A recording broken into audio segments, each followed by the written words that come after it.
Peti Mati dari Jepara. Bagian 5. Sebelumnya, dia sempat ragu untuk memilih apakah akan mencegat Ganco Bumi dan orang-orangnya yang barusan dari Demak, atau langsung menuju Demak guna menyelamatkan saudara sepupunya itu. Wiro memilih untuk melakukan yang kedua. Ternyata, dia datang pada saat yang tepat. Kurang ajar, siapa kau? Balas membentak Adipati Bandoro Wiseso. Tua bangka bejat, kembali Wiro mendamprat. Tubuh sudah bau tanah, masih saja berbuat keji. Bangsat, jawab pertanyaanku. Kau siapa yang berani masuk membobol pintu? Bentak Bandoro Wiseso. Si gondrong menyeringai. Namaku Wiro Sableng, tapi aku datang sebagai malaikat maut. Perbuatan kejimu selama ini menentukan bahwa sudah saatnya kau menerima hukuman. Hari ini adalah hari kematianmu. Malaikat maut, belalak Bandoro Wiseso. Dia hendak tertawa bergelak, namun saat itu dia baru sadar kalau dirinya sama sekali tidak mengenakan apa-apa. Dia cepat menyambar celana tidurnya. Wiro biarkan orang itu mengenakan celananya. Selesai mengenakan celana, dengan tampak beringas dia melangkah ke hadapan Wiro. Sementara itu, Sumyati berusaha menutupi tubuhnya dengan kain alas tempat tidur. Orang gila, kau tahu tengah berhadapan dengan siapa saat ini? Lebih dari tahu, jawab Wiro sambil sunggingkan senyum mengejek. Aku berhadapan dengan seorang adipati yang seharusnya menjadi abdi rakyat. Tapi, malah bersekutu dengan gerombolan penjahat untuk mencelakai rakyat. Kau makan uang sogokan, malah sampai hati hendak merusak kehormatan gadis tidak berdaya yang diberikan oleh komplotan Ganco Item. Bangsat, berani kau memfitnah diriku, manusia jahanam. Bukti di depan mata masih bisa kau bilang fitnah. Manusia bejat sepertimu pantas segera disingkirkan, kertak Wiro. Pengawal, teriak Adipati Bandoro Wiseso. Namun, teriakannya hanya keluar sepotong, karena saat itu pendekar 212 sudah melompatinya dan menghantamkan satu jotosan ke muka Adipati Demak ini. Bandoro Wiseso berkelit ke samping. Tangan kanannya susupkan satu jotosan ke perut Wiro. Bersamaan dengan itu, kaki kanannya ikut menendang. Ternyata, Adipati Demak ini menguasai ilmu silat yang tidak bisa dibuat main. Begitu Wiro mengelak, dia kembali memburu dengan serangan bertubi-tubi. Dua jotosannya sempat melabrak perut dan dada murid Eyang Sinto Gendeng ini. Wiro merasakan perutnya seperti pecah dan dadanya seolah melesak. Dia tidak punya banyak waktu untuk melayani manusia satu ini, karena harus segera mengejar Ganco Bumi sebelum orang itu sempat bergabung kedua kambratnya. Ketika Bandoro Wiseso kembali menggempurnya dengan serangan berantai, pendekar 212 langsung menyongsong dengan jurus di balik gunung memukul halilintar.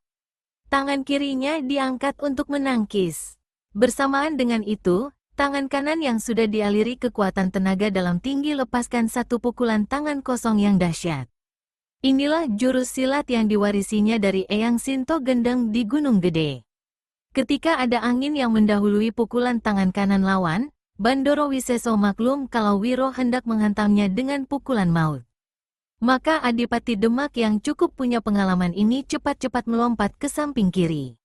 5 jari tangannya membuat gerakan merenggut ke arah tenggorokan Wiro. Serangan balasan sang adipati ternyata mampu mencapai sasaran lebih dulu dari hantaman tangan kanan yang hendak dilepaskan Wiro. Hal ini membuat Wiro mau tak mau harus menarik serangannya, seraya membuat gerakan menjatuhkan lehernya dari serangan ganas lawan. Begitu dia bisa menyelamatkan leher, Wiro melompat ke atas tempat tidur. Dari sini, dia melompat ke arah lawan sambil mengeluarkan jurus silat yang didapatnya dari tua gila di Pulau Andalas, yaitu kilat menyambar puncak gunung. Yang diincarnya adalah batok kepala adipati itu. Bandoro Wiseso tidak mengira serangan kedua ini datang begitu cepatnya. Tak ada kesempatan untuk menangkis, lelaki ini jatuhkan dirinya. Begitu punggungnya menyentuh lantai, maka dia akan hantamkan kaki kanannya ke perut lawan. Tapi ternyata, pendekar 212 mengikuti arah jatuhnya ke samping kiri. Dari arah ini, tebasan tangannya masih terus menderu dengan deras. Batok kepala Bandoro Wiseso memang luput dari serangannya, tapi kini gantinya justru adalah batang leher adipati itu. Kraakek, tulang leher Bandoro Wiseso berdetak patah. Tubuhnya langsung terhuyung roboh. Nyawanya sebenarnya sudah putus saat itu juga. Namun, saking geramnya, sebelum tubuh itu jatuh ke lantai, murid Eyang Sinto Gendeng ini hantamkan tumitnya ke dada Bandoro Wiseso. Tak ampun lagi, tubuh yang sudah jadi mayat itu mencelat menghantam dinding. Dari mulutnya yang terbuka, kelihatan darah memuncrat. Jika dituruti nafsu amarahnya saat itu, mau rasanya Wiro menghancur luluhkan kepala dan sekujur tubuh serta semua anggota badan Adipati itu. Namun, dia merasa tak ada gunanya. Mayat utuh sang Adipati lebih baik dipakai sebagai penambah isi peti matinya. Wiro tersadar oleh suatu erangan dari arah tempat tidur. Dia berpaling. Gadis itu setengah terduduk. Wajahnya pucat. Gadis itu berusaha menutupkan kain alas tempat tidur ke tubuhnya. Wiro mendekat. Sumiati, jangan takut. Aku datang menolongmu. Kau siapa? Suara gadis itu antara terdengar dan tiada. Dia berusaha beringsut menjauhkan diri. Bencana yang dialaminya membuat dia tidak bisa percaya dengan siapa lagi di dunia ini, apalagi yang namanya laki-laki. Aku Wiro, aku saudara sepupumu, jawab pendekar 212. Saudara sepupu, seumur hidup aku tidak pernah punya saudara sepupu. Kau pasti salah satu dari manusia-manusia terkutuk itu. Wiro mendekat sambil garuk-garuk kepala. Jangan sentuh tubuhku, bunuh, lebih baik kau bunuh diriku. Aku ingin mati, teriak Sumiati. Sesaat pendekar 212 jadi terkesiap, tak tahu apa yang harus dilakukan.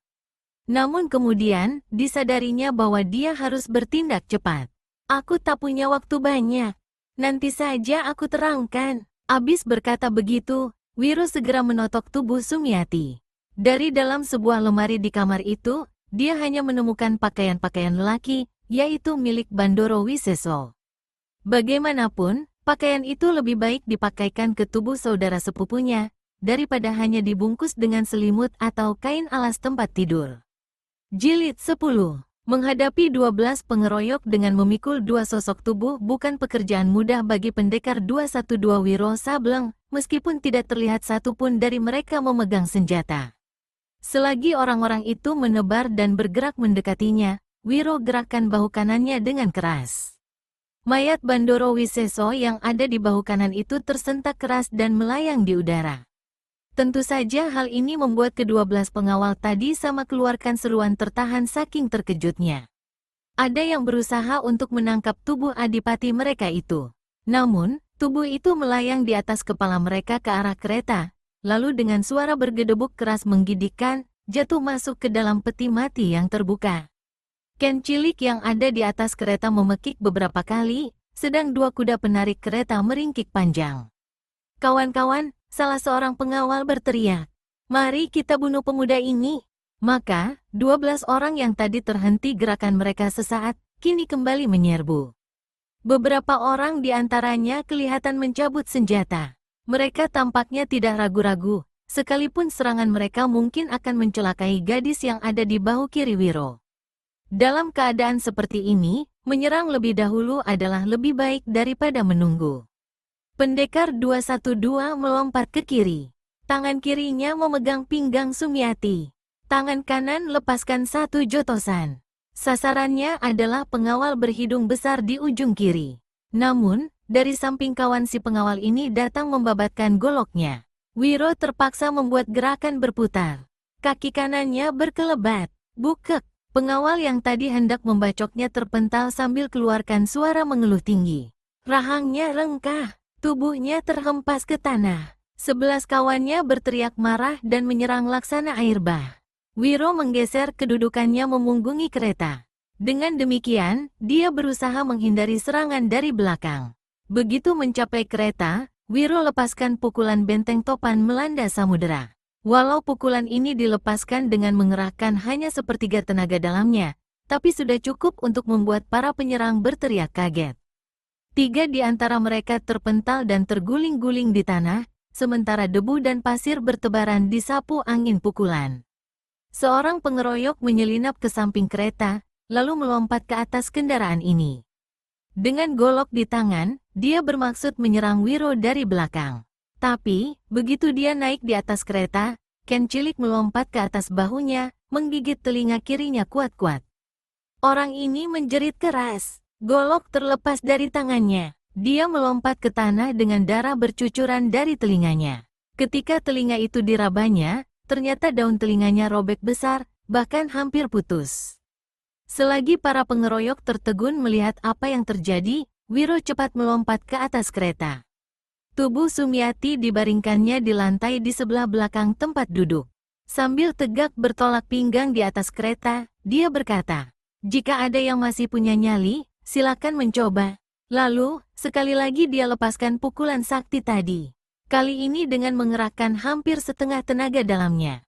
Karena tidak berniat untuk membunuh semua pengawal yang ada di situ, maka Wiro sengaja mengarahkan pukulannya ke tanah. Para pengawal merasa seolah-olah tempat itu dilanda angin puting beliung. Tubuh mereka bergetar keras, sedang kaki masing-masing terasa goyah. Beberapa orang tampak jatuh terbanting. Debu pasir beterbangan menutupi pemandangan. Terdengar suara cambuk dipecutkan. Lalu, gemertak roda-roda kereta.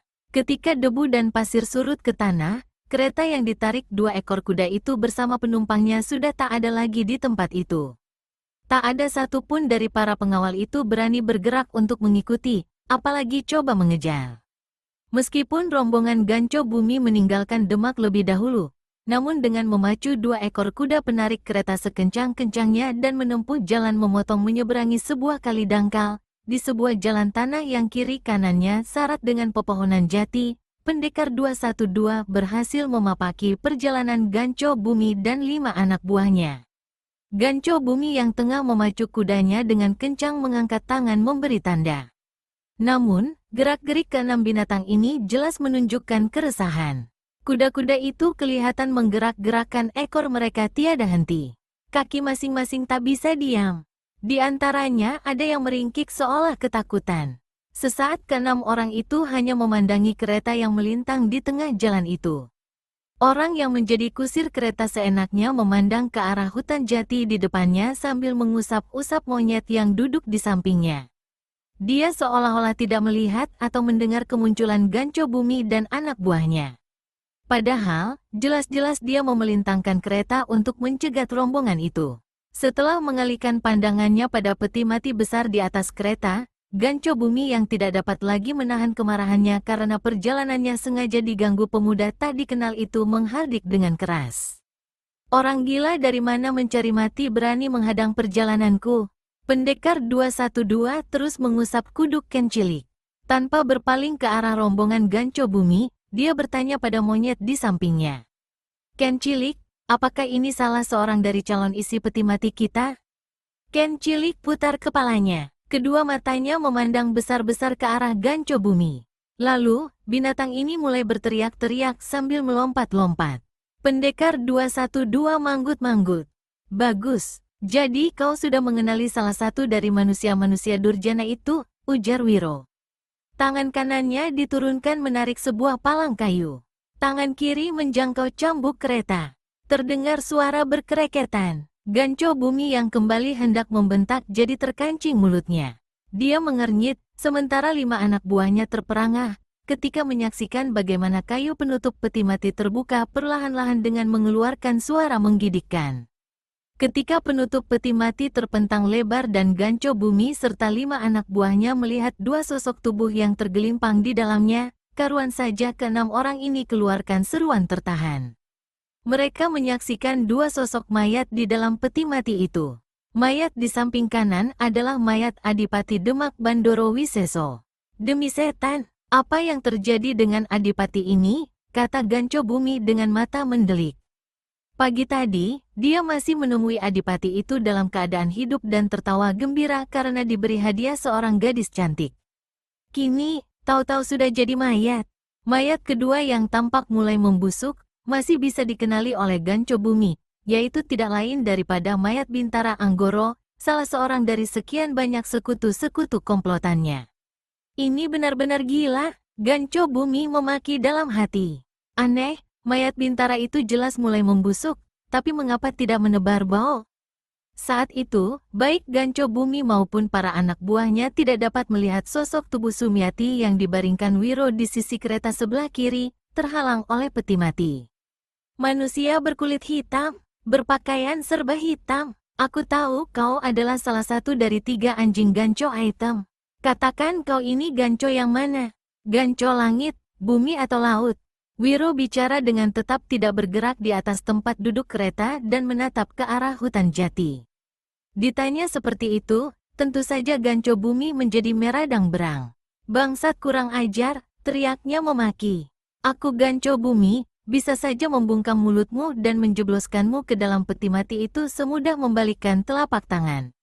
Tapi, buat apa harus mengotori tangan melayani cecunguk macammu? Makiannya ini dijawab oleh Ken cilik dengan jeritan-jeritan keras. Anak-anak, lekas kalian bikin lumat pemuda gila itu, teriak Gancho bumi. 5 anak buah gerombolan Gancho item turun dari kuda masing-masing, lalu sambil menghunus senjata mereka, yaitu ganco besi yang ujungnya runcing mengerikan, kelimanya melompat ke atas kereta. 5 ganco maut berkelebat di udara. Pendekar 212 keluarkan suara mendengus. Ganco bumi, aku telah bersumpah untuk membunuhmu. Peti mati itu kusediakan untuk dirimu serta 2 saudaramu. Ganco bumi tertawa bergelak. Sudah macam orang gila, bicara pun seperti mimpi. Wiro balas tertawa orang dengan cibiran. Nyawamu tak bakal lolos dariku, Gancho bumi. Tapi, jika kau memang mengumpan anak buahmu untuk menyembunyikan kepengecutanmu, lihat saja apa yang akan terjadi. Tubuh Wiro tampak berdiri, tapi kedua kakinya tidak bergeser sedikit pun. Tangan kirinya yang memegang cambuk bergerak. Terdengar suara cambuk itu berkelebat di udara laksana gelegar petir. Bersamaan dengan itu, Wiro hantamkan tangan kanannya. Lalu, kaki kirinya membuat gerakan menendang. Jilid 11. 3 jeritan menggema sampai ke dalam hutan jati. 3 penyerang jatuh terkapar di tanah. 1 pegangi mukanya yang mengucurkan darah. Muka itu robek akibat hantaman cambuk. Yang lain merintih di tanah sambil pegangi dada yang dilabrak jotosan. Dari mulutnya membusa ludah bercampur darah.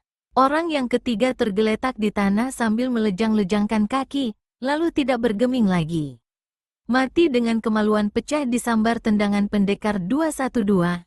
Belum habis rasa terkejut Gancho bumi melihat apa yang terjadi, di atas kereta Wiro kembali gerakan tangan kirinya sambil membungkuk untuk menghindari ganco besi yang menyambar ke arah lehernya.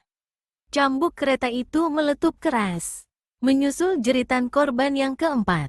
Seperti kawannya tadi, penyerang yang keempat jatuh bergulingan di tanah sambil pegangi mukanya yang berlumuran darah. Hantaman cambuk membuat luka membelintang dalam di mukanya, mulai dari pinggiran mata kiri sampai ke dagu kanan. Penyerang kelima yang datang dari belakang agaknya akan berhasil menancapkan ganco besinya ke punggung Wiro. Ganco bumi menyeringai. Kini baru tahu rasa pemuda gila itu, katanya dalam hati. Tapi, seringai ganco bumi menjadi lenyap, ketika tiba-tiba di atas kereta pendekar 212 balikan tubuhnya. Tangan kanannya dengan cepat menjambak rambut penyerangnya, lalu dihempaskan ke samping. Ganco yang tadi ditikamkan lewat hanya seujung kuku di depan dada Wiro, namun sempat merobek pakaian sang pendekar. Wiro tarik kepala orang yang dijambaknya ke depan. Begitu kepala itu tertarik, Wiro hantamkan keningnya ke kening lawan. Orang itu menjerit setinggi langit.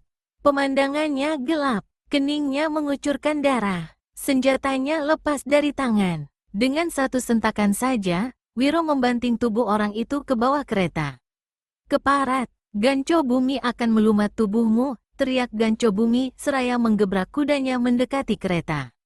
Di tangan kanannya sudah tergenggam sebuah ganco besi yang memancarkan warna hitam, tanda senjata itu bukan senjata sembarangan.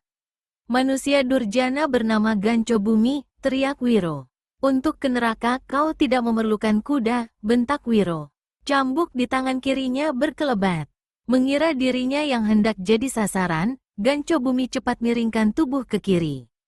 Tapi, cambuk itu ternyata menyambar ke arah kepala kuda. Keras, mata kanan kuda itu pecah. Binatang tunggangan ganco bumi ini meringkik keras sambil angkat kedua kaki depannya tinggi-tinggi, melemparkan ganco bumi dari punggungnya. Bangsat, makan ini, teriak ganco bumi. Sambil jungkir balik di udara, tangan kirinya dihantamkan ke arah Wiro. 5 buah senjata rahasia terbuat dari besi hitam berbentuk bintang bersudut 3 melesat ke arah pendekar 212. Melihat datangnya serangan ganas ini, Wiro segera melompat dari atas kereta. Tapi, begitu kedua kakinya menginjak tanah, dari samping ganco bumi sudah menerkam dengan ganco besinya. Wut! Ujung tajam senjata di tangan ganco bumi menderu menyambar ke arah tenggorokan Wiro. Serangan ini sama sekali tidak terduga dan sangat cepat. Pendekar 212 berseru tegang. Dia melompat sambil miringkan kepala untuk selamatkan leher. Dia berhasil, tapi, lagi-lagi tidak terduga, ganco besi itu menukik ke bawah, menyapu ke arah bawah perutnya. Untuk kedua kalinya, Wiro berkelit dengan melompat ke belakang. Meskipun dia sempat menyelamatkan anggota rahasianya yang hendak direnggut senjata lawan, namun Wiro tidak mampu menyelamatkan paha kanannya. Ujung tajam ganco besi merobek dan menembus paha celana pendekar 212, lalu melukai daging pahanya. Wiro mengerenyit. Torehan luka itu terasa seperti api membara. Murid Eyang Sinto Gendeng ini sadar kalau senjata lawan memiliki racun sangat jahat. Di depannya, ganco bumi tertawa bergelak. Pemuda gila, ternyata hanya sebegitu saja kehebatanmu. Kau tunggulah beberapa kejapan mata. Racun ganco besiku akan menghancurkan jantungmu. Tapi, sebelum mampus, harap kau beritahu mengapa kau menghadang perjalananku. Manusia iblis, jangan terlalu cepat gembira, jawab Wiro. Meskipun Eyang Sinto Gendeng menyatakan dirinya kebal terhadap segala macam racun, namun Wiro tak mau bertindak gegabah. Dia cepat menotok pahanya yang terluka, guna mencegah menjalarnya racun ke dalam aliran darahnya. Aku bukan cuma menghadang jalanmu, tetapi menghadang nyawa busukmu. Setan alas, kau masih belum menjawab pertanyaanku. Apa kau tidak tahu kalau sebentar lagi nyawamu bakalan putus? Wiro sunggingkan seringai mengejek. Beberapa waktu lalu, kau dan 2 saudaramu menyerbu desa Jatingaleh. Kalian bukan saja merampok harta benda penduduk, tapi juga membunuh dan menculiki. Kepala desa dan istrinya ikut jadi korban. Anak gadis mereka kalian culik dan kalian rusak kehormatannya. Kakek gadis itu dibunuh secara keji oleh Bintara Anggoro. Anak gadis kepala desa Jatingaleh kemudian kau berikan pada Adipati Demak sebagai hadiah dan umpan keji. Sekarang, kau lihat sendiri pembalasan bagi manusia-manusia terkutuk itu. Anggoro dan Bandoro Wiseso ada dalam peti mati. Peti itu masih cukup besar untuk menyumpalkan mayatmu dan mayat 2 pimpinan ganco item lainnya. Sesaat ganco bumi jadi terkesiap mendengar ucapan Wiro. Namun di lain kejap, manusia bermuka hitam ini membentak garang. Bangsat, rupanya kau bangsa manusia yang ingin jadi pahlawan. Lalu, apa urusanmu sebenarnya melakukan semua ini? Rana Legowo, kepala desa Jatingaleh, adalah pamanku. Istrinya adalah bibiku. Kioro Mertan adalah kakekku, dan gadis yang kau culik itu adalah sepupuku. Apa perlu penjelasan lagi, manusia muka pantat kuali? Jadi, kau rupanya muncul untuk menuntut balas. Ganco bumi kembali tertawa gelak-gelak. Kau tak punya waktu, nyawamu keburu putus, sebelum kau sempat menghitung sampai 10. Ganco bumi menunggu beberapa saat. Pada perkiraan hitungan yang ke-10, hatinya mulai risau dan tampangnya berubah. Pemuda di hadapannya itu masih tegak berdiri. Sama sekali tidak menemui kematian akibat racun ganas ganco besinya. Tak ada jalan, dia harus benar-benar melumat tubuh pemuda itu. Maka, didahului satu bentakan keras, ganco bumi menyerbu dengan senjata beracunnya. Serangannya sungguh luar biasa. Ganco besi di tangannya lenyap, berubah menjadi lingkaran-lingkaran yang sabung menyabung, mengurung pendekar 212 dari segala penjuru. Sebagai orang kedua dalam komplotan ganco item, memang ganco bumi memiliki kepandaian yang sangat tinggi. Antara dia dengan kakaknya hanya terpaut 1 tingkat saja. Tetapi, ganco langit memiliki satu kehebatan yang tidak dimiliki oleh ganco bumi, yakni semacam ilmu kebal yang membuatnya tidak mempan pukulan maupun senjata. Tubuhnya bisa dibuat babak belur, tetapi tidak mungkin untuk membunuhnya selama tidak diketahui kelemahannya. Ganco bumi telah berulang kali meminta pada kakaknya itu agar dia diberi petunjuk bagaimana cara mendapatkan ilmu kebal tersebut. Namun, Ganco Langit tak pernah mengabulkan permintaan adiknya itu. Untuk beberapa lamanya, Wiro merasakan dirinya tertekan dan seolah-olah tak bisa keluar dari buntalan serangan lawan. Hanya kecepatan geraknya saja yang mampu mengimbangi serangan Ganco Bumi. Setelah didesak terus selama 4 jurus, Pendekar 212 mulai berusaha mengirimkan serangan-serangan balasan. Dia mainkan jurus-jurus silat gila tua yang terkenal ampuh dalam bertahan. Secara bersamaan, dia keluarkan jurus-jurus silat Eyang Sinto Gendeng. Tenaga dalam dialirkan pada kedua telapak tangannya. Ternyata, Ganco Bumi mengetahui apa yang dilakukan lawannya. Karenanya, sebelum Wiro mulai melancarkan serangan yang mengandung tenaga dalam, Ganco Bumi melipat gandakan kecepatan serangannya. Kini, bukan saja senjatanya yang lenyap, tubuhnya pun berubah menjadi bayang-bayang. Wiro menghantam sebat beberapa kali, tapi hanya mendapatkan pukulan-pukulannya menghantam tempat kosong. Tak ada jalan lain, dia harus menjaga jarak terhadap lawan. Dengan kata lain, dia harus menjauhkan diri hingga punya kesempatan untuk melancarkan serangan. Wiro keluarkan suitan nyaring. Tubuhnya berkelebat ke arah kerapatan pohon-pohon jati. Ganco Bumi mengejar. Wiro melompat ke balik pepohonan yang lain. Begitu dilakukannya berulang kali. Pengecut, teriak Ganco Bumi. Ganco di tangan kanannya menderu kian kemari. Batang-batang pohon berlubang-lubang dan terbongkar berantakan. Dapat dibayangkan kalau senjata itu sempat mengoyak tubuh Wiro. Ketika Ganco Bumi mengejar terus dan jarak mereka terpisah 3 pohon, Wiro pergunakan kesempatan untuk melepaskan pukulan segulung ombak menerpa karang. Ganco Bumi terkesiap ketika mendengar ada deru angin laksana gemuruh badai menghantam ke arahnya. Cepat-cepat dia melompat ke balik pohon jati besar. 2 pohon jati di depannya tampak bergetar hebat, hampir tercabut dari akarnya. Keparat, yang kuhadapi bukan manusia, bagaimana dia bisa memiliki kekuatan sehebat itu, berucap Ganco Bumi dalam hati. Dia segera mengeruk saku pakaiannya mengambil senjata rahasia besi bintang 3. Selagi dia mengintai mencari kesempatan untuk melepaskan senjata rahasia itu, dari seberang sana Wiro kembali menghantam dengan pukulan sakti tadi. Ganco Bumi memaki habis-habisan. Dia selamatkan diri dengan membuat lompatan berputar hingga akhirnya dia berada tepat di belakang Wiro. Sekarang tamat riwayatmu, kertak Ganco Bumi. Didahului dengan melemparkan 5 senjata rahasia berupa besi berbentuk bintang 3 itu. Ganco Bumi kemudian menyerbu dengan ganco beracun. Saat dia melompat itulah, sebuah benda tiba-tiba melayang dari atas pohon di sampingnya. Lalu, terdengar suara pekik melengking keras. Ternyata Ken Cilik telah meninggalkan kereta, dan naluri binatang ini menginginkan dirinya untuk ikut membantu Wiro membunuh orang yang telah membunuh tuannya. Ken Cilik berhasil bergayut di punggung Ganco Bumi. Kuku-kukunya mencengkeram dan taring-taringnya dihunjamkan ke daging Ganco Bumi. Orang ini menjerit kesakitan. Binatang keparat. Ganco Bumi pergunakan tangan kirinya menangkap tubuh Ken Cilik. Dia berhasil mencengkeram kuduk monyet ini, lalu membantingkannya ke tanah. Ken Cilik memekik keras dan berguling-guling di tanah. Pendekar 212 Wiro Sableng pukulkan tangan kanannya. 2 senjata rahasia lawan mencelat mental. Yang 3 lainnya dihindarkan dengan menjatuhkan diri ke tanah. Selagi Wiro bergulingan, Ganco Bumi cepat mendatangani sambil ayunkan ganconya ke perut Wiro. Kaki kanan pendekar 212 melesat ke atas lebih cepat. Kraak-kek, tulang sambungan siku tangan kanan Ganco Bumi hancur. Ganco yang digenggamnya terlepas mental. Jeritan orang ini seperti merobek langit. Dengan kalap, tangan kirinya mengeruk saku pakaiannya untuk mengambil senjata rahasianya. Namun, kembali kaki kanan Wiro bergerak. Kali ini menyapu kedua pergelangan kakinya. Tak ampun lagi, Ganco Bumi terbanting-terbanting tertelentang di tanah. Sewaktu dia mencoba bangun, lutut kiri Wiro sudah menekan perutnya. Lalu, terjadilah pembalasan dendam itu.